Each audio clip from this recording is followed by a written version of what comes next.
ఇప్పుడున్న పరిస్థితుల్లో ఏదైనా ఒక్క ఛాన్స్ చాలు. ముందు ఆ మహాని ఇంట్లో నుంచి గెంటేస్తే అప్పుడు ఆ భూమిని సపోర్ట్ చేసేవాళ్ళు కానీ దాని గురించి అడిగేవాళ్ళు కానీ ఎవ్వరూ ఉండరు. కానీ ఆ అవకాశం ఎలా వస్తుంది? ఏ రూపంలో వస్తుంది? ఎట్టి పరిస్థితుల్లోనూ సంపాదించాలి. నాకు అడ్డం లేకుండా ఆ మహాని భూమిని ఇద్దరిని ఇంట్లో లేకుండా చేయాలి.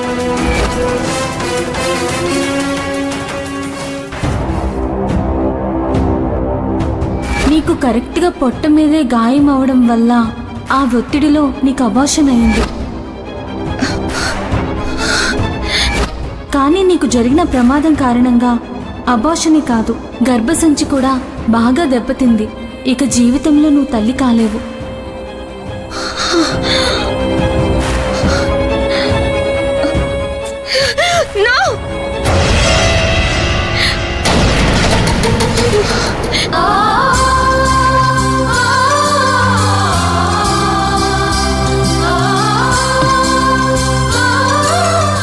మహా, ఏమైంది?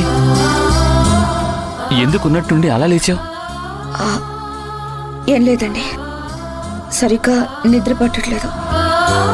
నిద్ర పట్టట్లేదంటే ఏం జరిగింది చెప్పు మహా. ఆ చెమట్లేంటి? నీ మొహం చూస్తుంటే దేని గురించో టెన్షన్ పడుతున్నట్టుగా కనిపిస్తుంది. మహా, ఏమైనా జరిగిందా?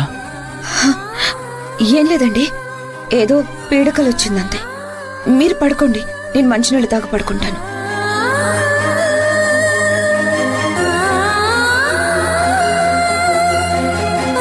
ఇటు నేను తీసుకొస్తాను.